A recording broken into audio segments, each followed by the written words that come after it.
చిత్తూరు జిల్లా పొంగనూరులో BCY party అధ్యక్షుడు రామచంద్ర యాదవ్పై జరిగిన దాడిని సిపిఐ రాష్ట్ర కార్యదర్శి రామకృష్ణ ఖండించారు. పొంగనూరులో ప్రజాస్వామ్యం మంటగలిసిందని అన్నారు. పొంగనూరులోని పోలీస్ స్టేషన్ ముందే ప్రచార రథాలు తగలబెడుతుంటే పోలీసులు చూస్తూ ఉండిపోయారని విమర్శించారు. చిత్తూరు జిల్లా ఏమైనా పెద్దిరెడ్డి జాగీరా అని ఘాటుగా విమర్శలు చేశారు. రాష్ట్రంలో వైసీపీ నాయకుల ఆగడాలు రోజురోజుకు శృతిమించిపోతున్నాయని విమర్శించారు. అధికారం చేయి దాటిపోతోందని, జిల్లాకు చెందిన మంత్రి హింసను ప్రేరేపిస్తున్నారని మండిపడ్డారు రామకృష్ణ.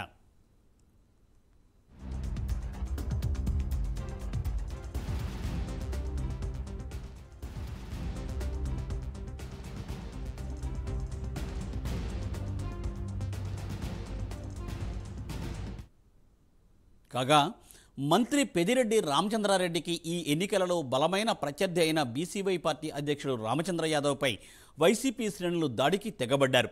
ప్రచార రథానికి నిప్పు పెట్టారు. సదూం పోలీస్ స్టేషన్ ముందే బీసీవై పార్టీ ప్రచార వాహనాన్ని వైసీపీ శ్రేణులు తగలబెట్టడం గమనార్హం. వైసీపీ శ్రేణులపై ఫిర్యాదు చేసేందుకు రామచంద్ర యాదవ్ పోలీస్ స్టేషన్కు వెళ్లినా అధికార పార్టీకి చెందిన నేతలు వదలలేదు. పోలీస్ స్టేషన్లోనూ రామచంద్ర యాదవ్పై దాడికి ప్రయత్నించారు.